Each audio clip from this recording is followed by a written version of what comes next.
Hi, I'm Kevin McGill. And I'm Rita McGill. We're with anchoredempire.com, and today we're going to be talking to you about communicating during marriage when you have children. And just a quick note before we get into the topic, all of our content, all of our free content comes with action steps. So if you find yourself struggling with the situation, a really easy way is just for you to go and take some quick action, make some quick decisions to try to change the path of your life and try to get on a new way.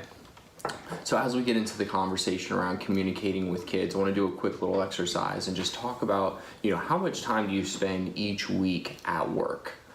For me, it's at least 40 hours, have some drive time. You think about the other extenuating circumstances. Some people are up to 50, 60 hours sometime. Think about doing things for your kids. How many hours a week do you spend doing things for your kids? Oh, tons. You guys know, with school and lunches and activities, right? I mean, sometimes just depending on the time of year, it can be crazy, like carting them here and there. And 10, 15 hours a week, easy. What about cleaning the house? Yeah, I mean, deep cleaning, at least a couple hours a week, and that's not even including like tidying up all the kids' toys and crap. What about just eating, right? We all spend at least an hour, 2 hours a day just eating, right? So and I was walking you through that. Now, I want you to think about how much time you actively spend communicating with your spouse each week.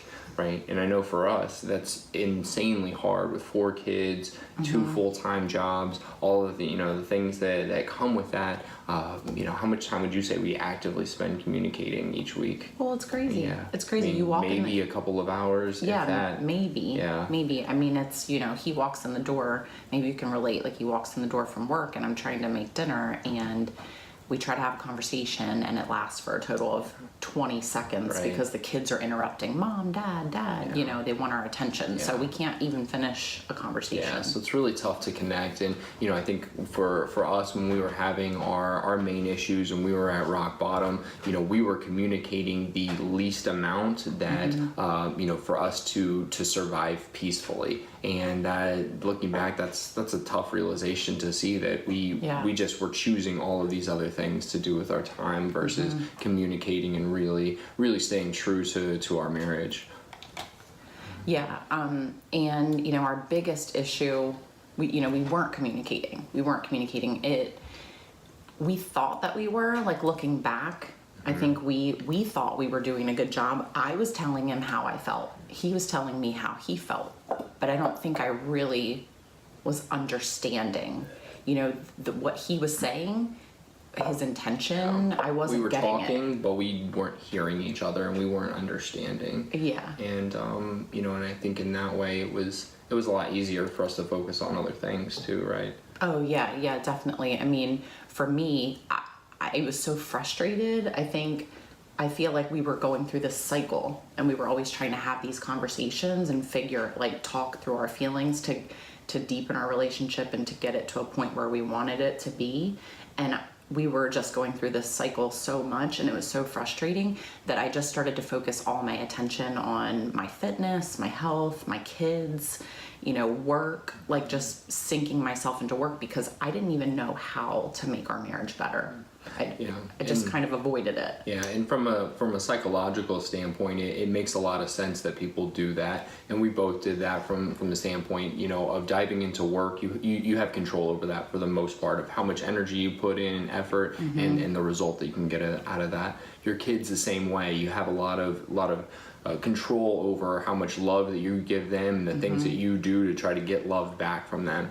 In our intimate relationships, in our working with our spouses and in relationships, we're influencers at best, and it takes a lot more energy, a lot more concerted effort to go after somebody in that way to really create change versus some of these other outlets. And so it just, for us, was so much easier to focus on those things versus working on our relationship.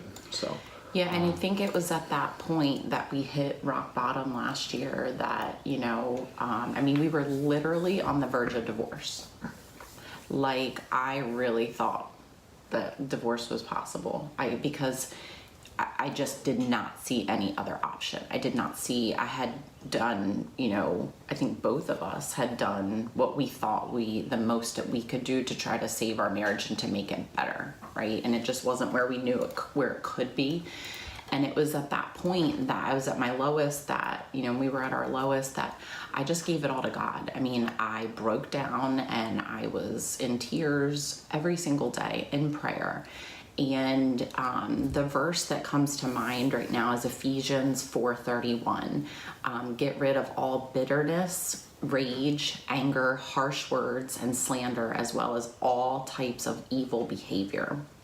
So when you're at that point in your marriage where you're so miserable, it's really, really hard not to be defensive. It's hard not to be defensive. It's hard to not be closed off, right? Like that, you don't want to be vulnerable when you're feeling that way. You're feeling hurt. And even though, it wasn't his intention to hurt me and it wasn't my intention to hurt him, that's how we were feeling. And so we really had to, get to this place where we were willing to be vulnerable and to recognize like we had to improve our communication. And, I'm really grateful that, some tools were exposed to us, and it was really your level of commitment to God and him seeing it through that made this change for us and made us be able to realize how to take some action to do that. So we want to talk about that and give you your action steps. So if you're struggling with this, really urge you to try to take this step and gain a heartfelt understanding that paves a new way forward. And by that I mean you have to, with your spouse, have to gain a level of truth and honesty that really can create a platform for change. And I think for us it took several conversations over weeks and weeks to be able to get to a place to where we felt open and honest with what we were doing. Yeah. And first I want to say, don't have these conversations when you're heated, right? When you're in the moment and you both are upset, whether you're angry or crying or whatever it is, don't try to have these, conversations then. That was not helpful for us. I recognized that it, was after those situations we had to come back together when we were both calm. We would do it, after we put the kids to bed. We didn't have distractions. And I think you both have to recognize that, when I go to say to him how I'm feeling or how he's making me feel, it's not, I don't have the intent like I'm going to hurt you. I want to hurt you with my words, right?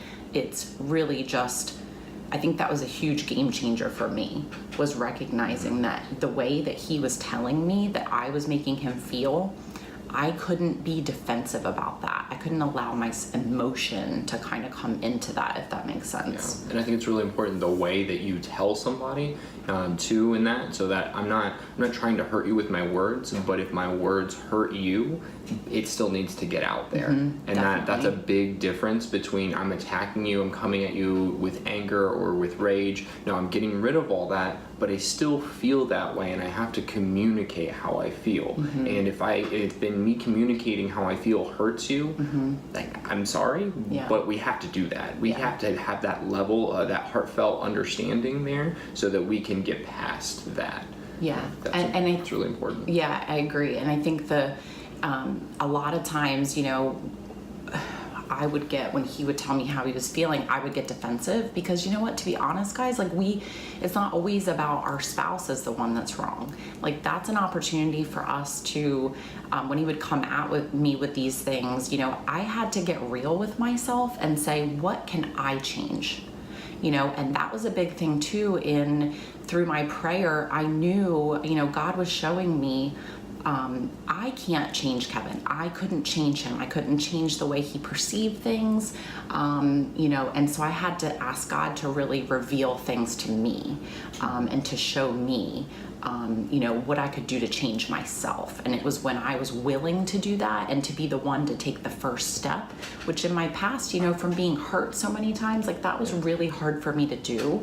And I had to force myself to do it. To really be vulnerable. To be the first one. To have that openness and say, hey, I'm gonna love you, Yeah. and this is me loving you and being open and vulnerable, and it may hurt, but we've got to do it. Right. And so that really allowed us to break down so many walls Yeah, and work definitely. through our issues and continue to gain and be stronger. And you want to talk about the last one?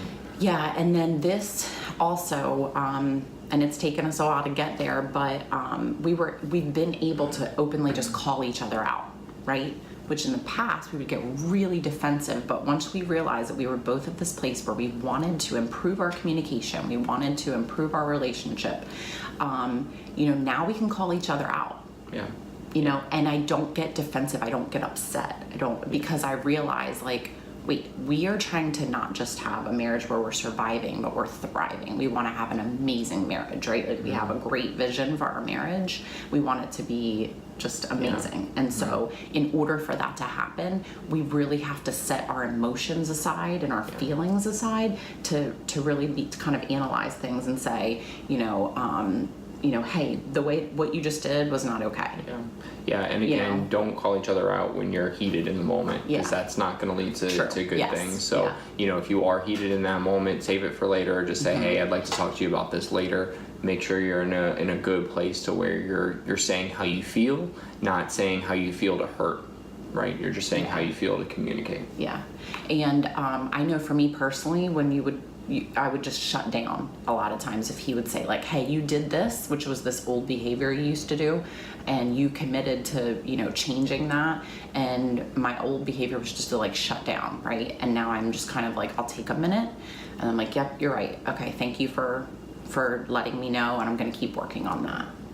All right, I know we ran a little long on this one. We want to try to keep our other videos a little shorter, but I thought it was really important that we get all these points out to in how to communicate when you have kids. So if you find yourself struggling with this, please let us know how it's going for you. If we can help in any way, you can find us on our media platforms: Instagram, Facebook, Pinterest, YouTube. All the handles are up on the screen.